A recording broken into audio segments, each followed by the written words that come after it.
The British Columbia Institute of Technology, the unceded traditional territories of the Coast Salish nations of Musqueam, Squamish, and Tsleil-Waututh.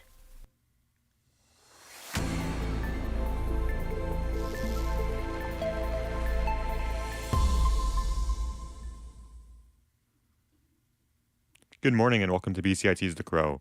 I'm your host, Alessio Cusano, and here are your news headlines to 11:30. BC political leaders will be on the campaign trail across the province as the parties race towards the October 19th vote. NDP leader David Eby will be in Terrace in the provincial northwest, looking to regain the Skeena riding that has swung between parties 3 times since 2000. BC Conservatives leader John Rustad will make his way to Kimberley and Cranbrook for 2 events in the East Kootenay region of the province's southeast.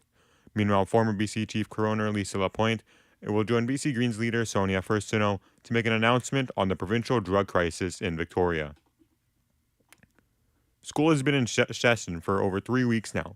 Since going back, there has been an uprise in self-doubt. Our reporter Emily Deneen explains how students are navigating this feeling. Summer gives students a chance to relax and forget their problems. But when going back to school, students are often confronted with feelings of self-doubt and sadness. A study by the Canadian Health Survey on Children and Youth has found that 7.4% of teens have experienced a rise in self-doubt. Due to this, schools bring in resources that help them navigate their feelings. Some of these include anti-bullying, motivational speakers, and youth counselors. Emily Deneen, BCIT's The Crow. Picket lines have gone up at 6 grain terminals in Metro Vancouver as about 600 workers begin a strike. Grain Workers Union Local 333 on Monday said it provided the employer with a comprehensive package last Thursday, but the next day the association indicated it had no counteroffer. A statement issued by the Shipping Federation of Canada says the union and the association concluded conciliation with the help from the Federal Service on August 26th, but could not come to an agreement on a new contract.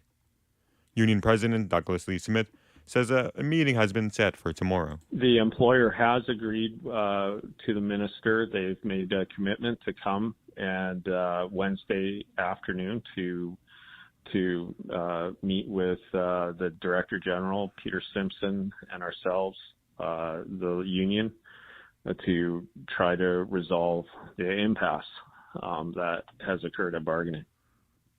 Prime Minister Justin Trudeau is in New York for a 3rd day as he attends the 79th meeting of the United Nations General Assembly. He's holding meetings with various world leaders as a non-confidence motion is being debated in Ottawa. He told reporters today that while the Conservatives are working to bring down his government, his focus is investing in Canada. Countries around the world are investing in Canada. Companies around the world are investing in Canada in record numbers because they have confidence in Canadians. This government is investing in Canadians because we have confidence in Canadians' ability to get through this. It's just Pierre Poilievre that doesn't want to invest in Canadians, wants to cut the services, the programs, the investments that Canadians are going to rely on to build success into the coming years. And that's what I'm going to stay focused on. Joe Biden has delivered his final address as U.S. President to the UN General Assembly. Biden used his wide-ranging address on Tuesday to speak to the need to end the Middle East conflict and highlight the U.S. and Western allies' support for Kiev after Russia's invasion of Ukraine. His speech comes as Israel and Hezbollah militants in Lebanon edge closer towards all-out war, and Israel's bloody operation against Hamas in Gaza nears the 1-year mark. The union representing Handydar workers in Metro Vancouver has voted to ratify a new collective bargaining agreement with Transdev. Agman Transit Yukon Local 1724 voted Monday to ratify the deal, which has included increased wages for workers. About 600 Handydar employers started strike action in early September, pausing service except for essential medical trips. Those were your 11:30 news headlines. I'm Alessio Cusano, and you're listening to BCIT's The Crow.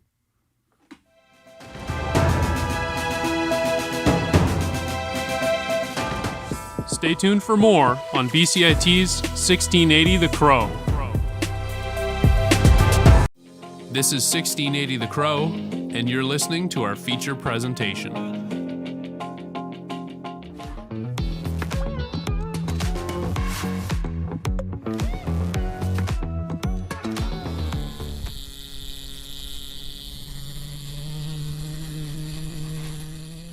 Hivers. Welcome back to another Buds In episode. My name is Lester Casiano.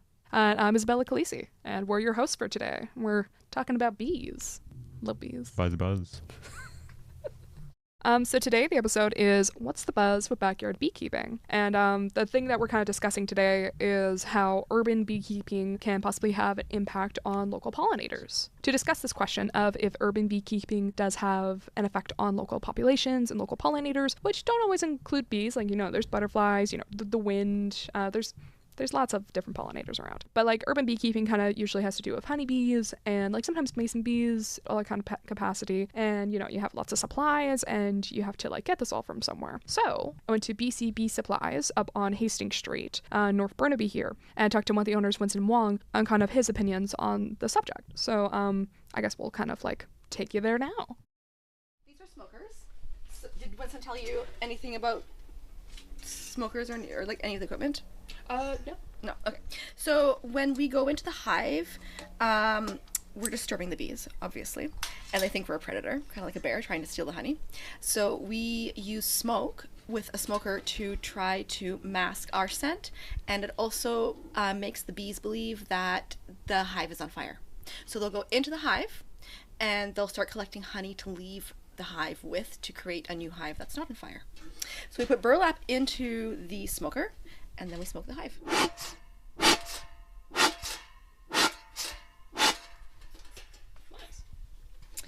This is Anya Soroka. She works at the shop just for general tidying and cleanup and assistance to Winston. She showed me around the shop and the different types of tools that you use for beekeeping.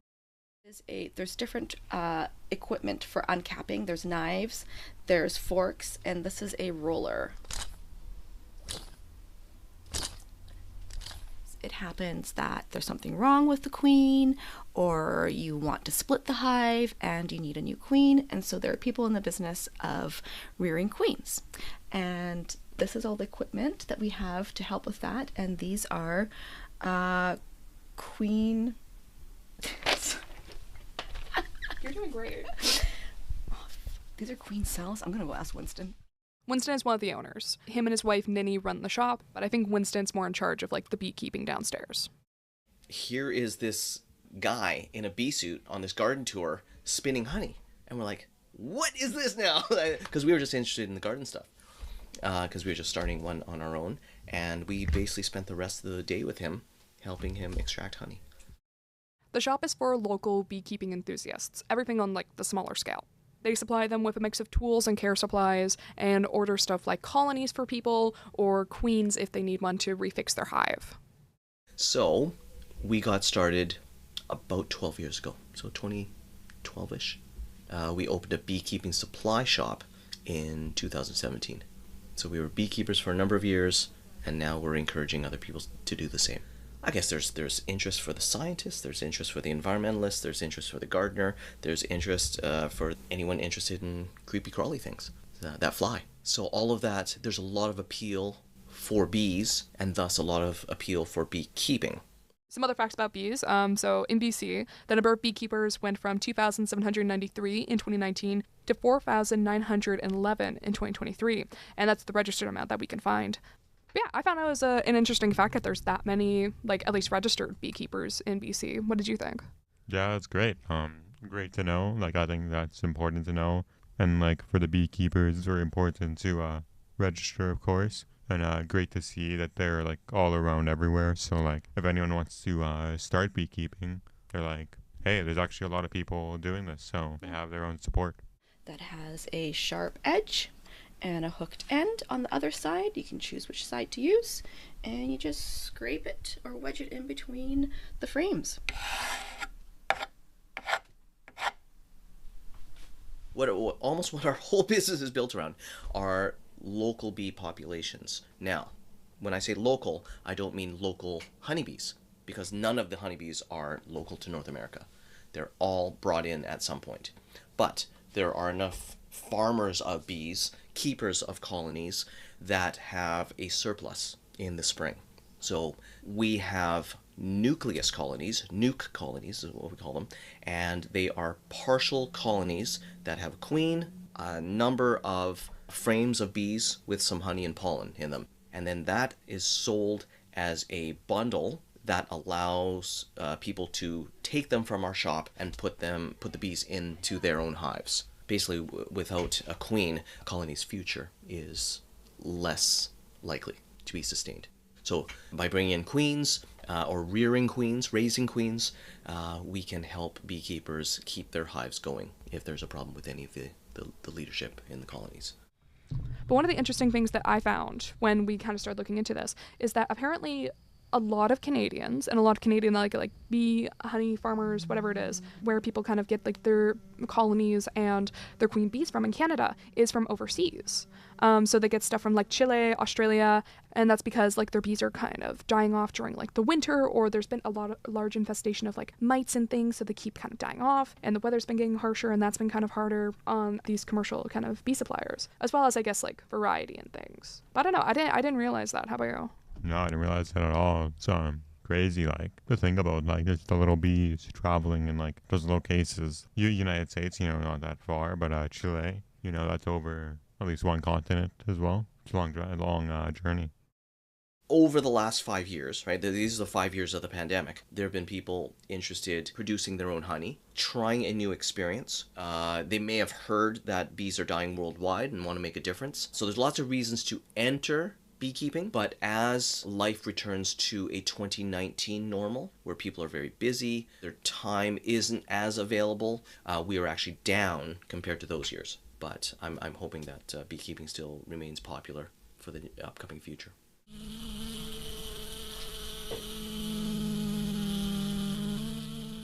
So that's Winston. That's BC Bee Suppliers. I don't know. I think it's fun. I think that's cool. I'm glad people have a fun little hobby that they're able to go to. So who did you get into? Who did you talk to? So I was able to reach out with Melissa Platsko, who actually studies pollinator science at the University of British Columbia. Talk about bees. It's a nice conversation, like we mentioned earlier. Just people who like bees are just very interesting to talk to. Yeah, and she was amongst the group. Well, I'm curious to hear what she has to say, especially because she has a master's in it. So I didn't realize people could like master in essentially bee studies, and I think that must be like really fun to kind of go and dig into. Oh yeah, a lot of things out there. So here in BC, we have a lot of different bee species. BC itself has about 600 different bee species. In Vancouver, you will commonly see bumblebees. We have quite a few species we see here commonly, such as Bombus mixtus, which is the mixed bumblebee. It's a bumblebee with an orange bum. You will also commonly see small bees here. See a lot of our mining bees. So these are bees that kind of nest in the ground. Because they're smaller, they typically forage in and around that area that they nest. We also see cavity nesters. So things like leafcutter bees will nest in cavities of wood or even in underground cavities. And we will also see like mason bees, like osmia. That's a lot of bees. That's like 600. That's a lot of bees. That is, yeah.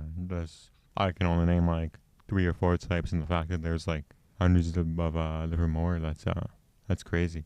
I don't know. No, I didn't realize there was that many species. Like, I guess it makes sense. There's like so many types of like trees, for instance. But for like bees, they're just such small little guys. I think in my head, I was just like, oh, it's a bee. That's a fat bee. That's a fuzzy bee. But like, I don't think like that one's a mason. That one's a leafcutter or anything of like that kind of jangle. Yeah, that's a great point, actually. Like when you see a bee, it's like, oh, it's kind of like when you see like a dog. You're just like, oh, that's a dog. But it could be like a chihuahua or like a greyhound. And it's actually the same thing with bees, which is really cool.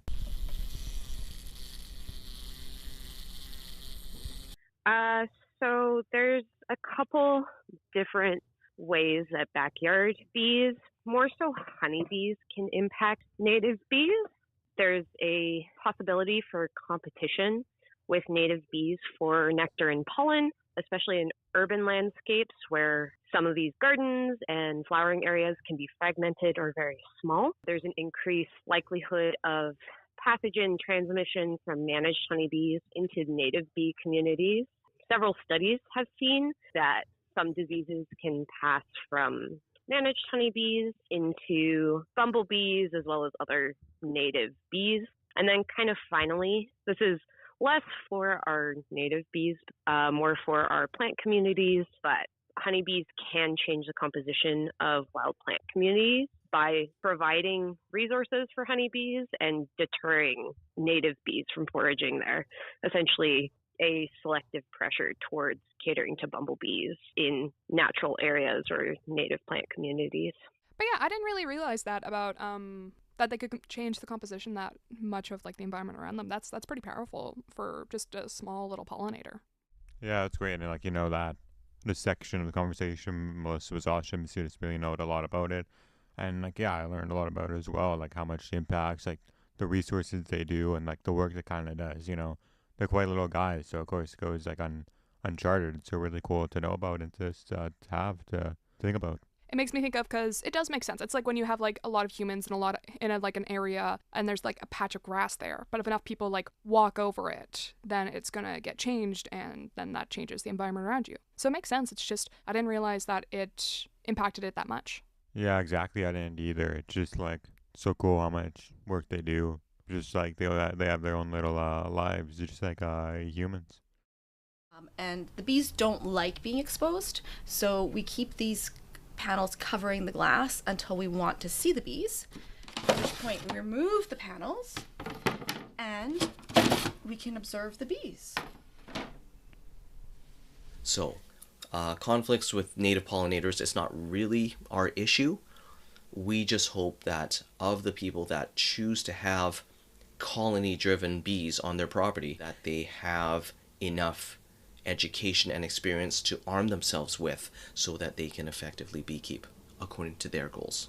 But even if you're not willing to get stung throughout the year, not willing to take any honey from the honeybees, you can still participate in the love of the bee by planting pollinator flowers. Any nectar-rich flower will do. Nursing and keeping good trees is another way to help your local beekeeper, even buying local honey. I mean, that is a way to benefit yourself and beekeepers down the road. Lots of ways to participate, even if you're not a beekeeper. So we love everybody.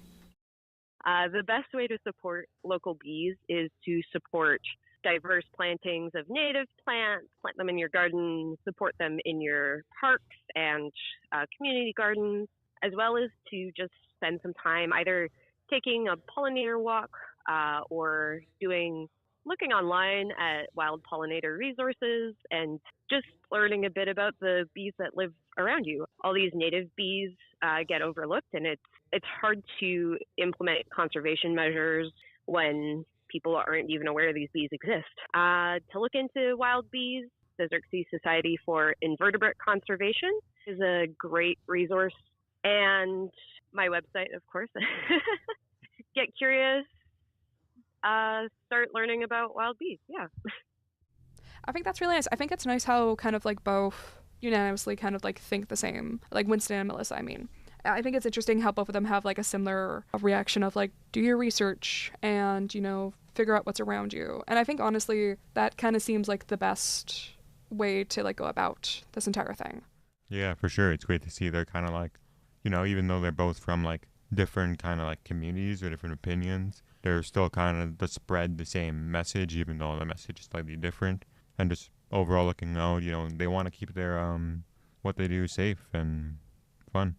Did you think that when we started the school year here that you would be learning so extensively on like bee colonies in Canada? I did not actually, but I'm kind of excited that I got to do this and happy I got to do this.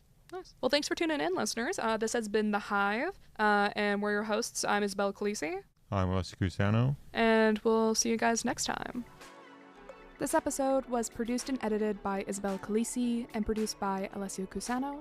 All of our fun facts about bees came from Statistics Canada in their 2023 report. Our intro and outro music is by Colix, and we'd like to thank our guests Melissa Platsko, Winston Wan, and Anya Soroka for joining us this week as we discussed bees.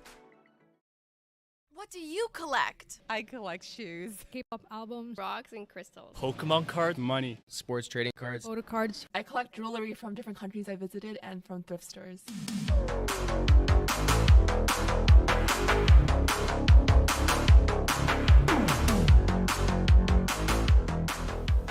Welcome back to Agree to Disagree. This is the Cheeky Collector's Guide. So, Lauren, do you collect anything? I don't collect anything at the moment, but I used to collect those little Disney plushies. I think they were called Tsum Tsums.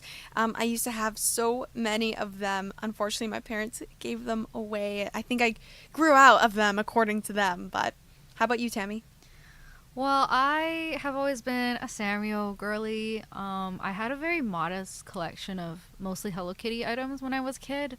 Obviously your parents aren't buying you toys every day. Yeah. But now that I'm older, I have access to adult money, I've added a couple things to that collection. Yeah, absolutely. And collecting is such a big thing right now, and it has been for quite some time. You can collect Funko Pops, vintage art, vinyls. Like, there's a whole range of things to collect. It's an endless world of collecting.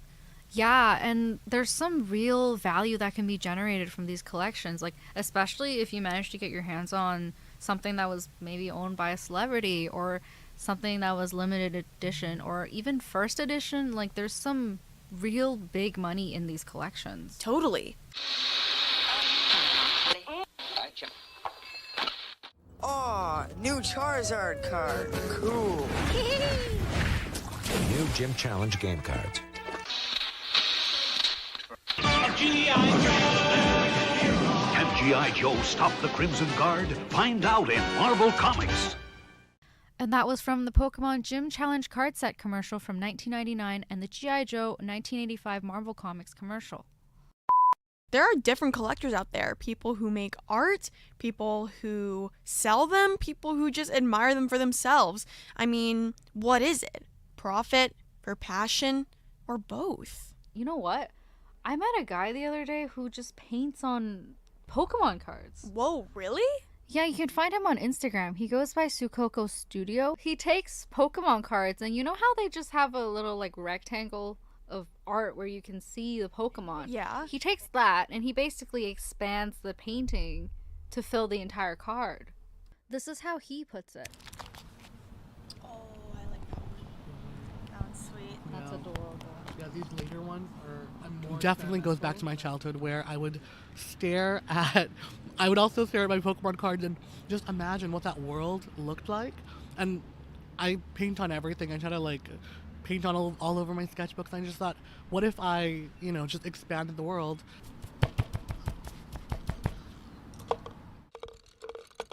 Well, I'm sure that there are many out there that would probably not even think to paint over a Pokemon card. Yeah, Sue's not painting on like a first edition Charizard or anything. Most of the cards he paints on are not worth more than a couple dimes probably.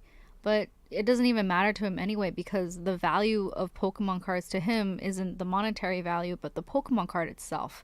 In fact, to him, a roughed up Pokemon card is more valuable than like a mint condition one because a roughed up one has all the stories and the memories attached to it.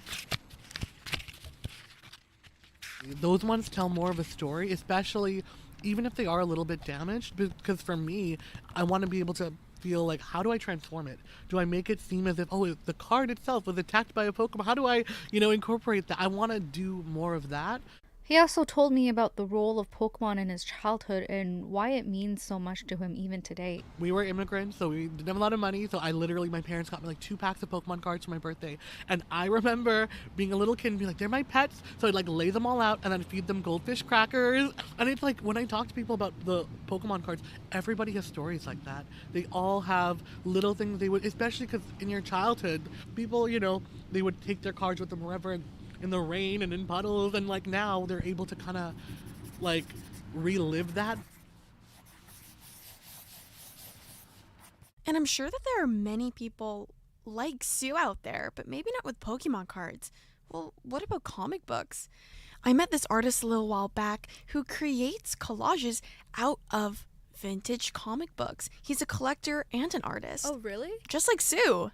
One thing I'm also sure of, though, is that there are a handful of people who would never even consider making art out of their collections. It's a completely different mindset. Yeah, definitely. Just like Paul. I met a guy named Paul who works at a collector store and is an avid comic book collector.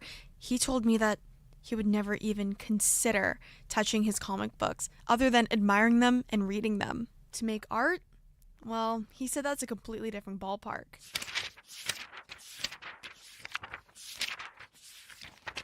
That's not something I would do, not something I would recommend. To me, that's kind of like debasing the comic.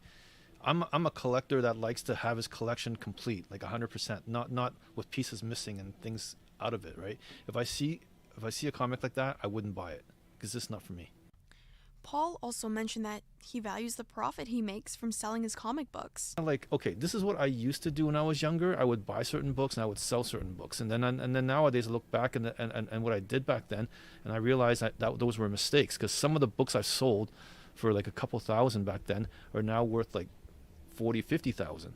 So I'm sitting there going, wow, I sold a book for 2,000 that now is worth over 50,000. I go, and I had a bunch of them. I could retire off of that stuff. I had like 20 copies like that I did, thinking, wow, I made a couple $100 here, a couple $100 there. This is fantastic. Not real. Paul and Sue are two very different collectors. I mean, one likes to make art and the other one likes to collect and make profit off of his comic books. For me personally, I wouldn't know what I want to do. I mean, I'm not an artist and I'm not a salesman either, so I'm not too sure how I would go about it. For me, when I was younger, whenever I had a collection of something, I wouldn't want anyone to touch it. I would present it really neatly in my room and just kind of admire it from a distance and then tell people to admire it from even a further distance. For me personally, I can't justify spending money on something unless I can use it. So if I collect something, like I collect Sanrio things, if I get like a Hello Kitty keychain, I'll put it on my backpack because then I'll actively be using it and I'm actively enjoying it rather than just having it on a shelf somewhere. And with the collection, at least for me, I wanted to complete it. And so that's what I asked Paul. I asked him what would he do if he collected all the comic books. I don't think that's ever going to happen because, like you said, not just with the sheer amount of books out there, but just the sheer dollar volume. There's so much stuff out there I want that I can never afford, right? Because there's books out there that's worth millions of dollars, worth more than a house. I'm never going to be able to afford that, right? So.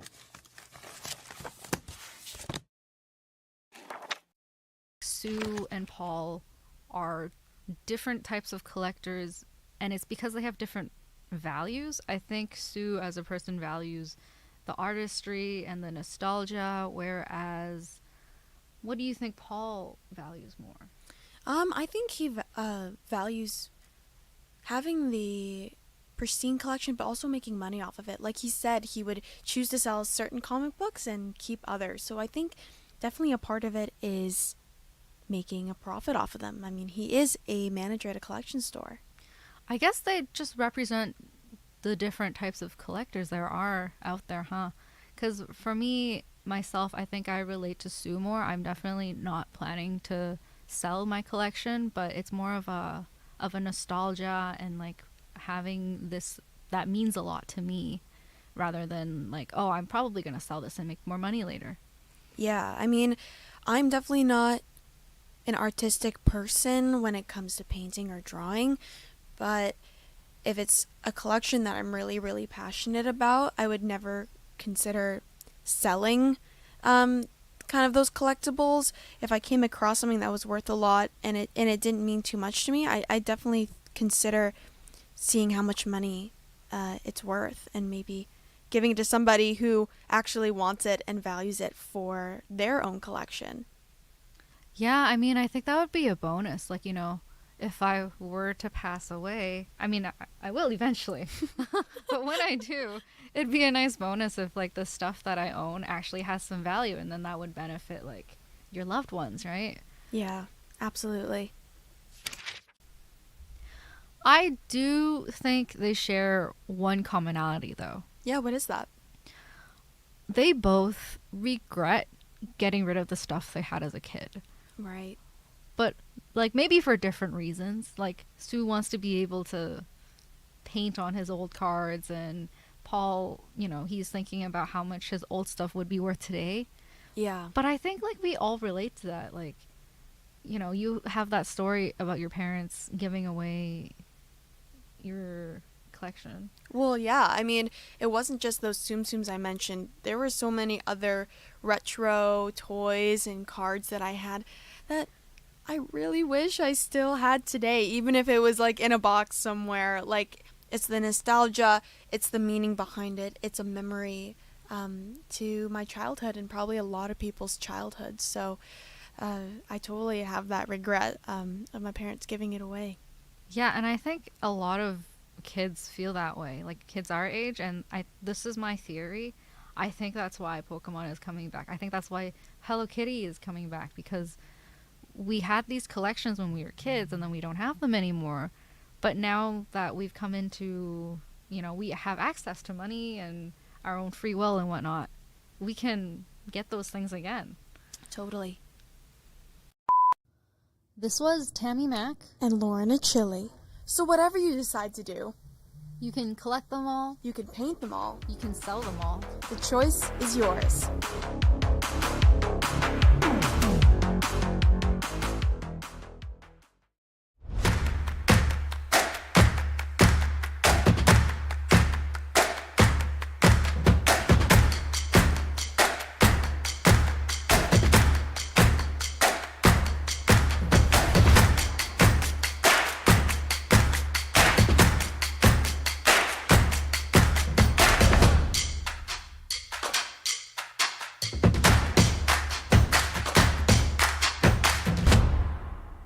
Everything is changing to digital. Everything is online. People aren't just waiting for the 6 o'clock news anymore. People want their news right now. They want to be able to go onto their smartphone, onto the internet, and see the news that they want to see.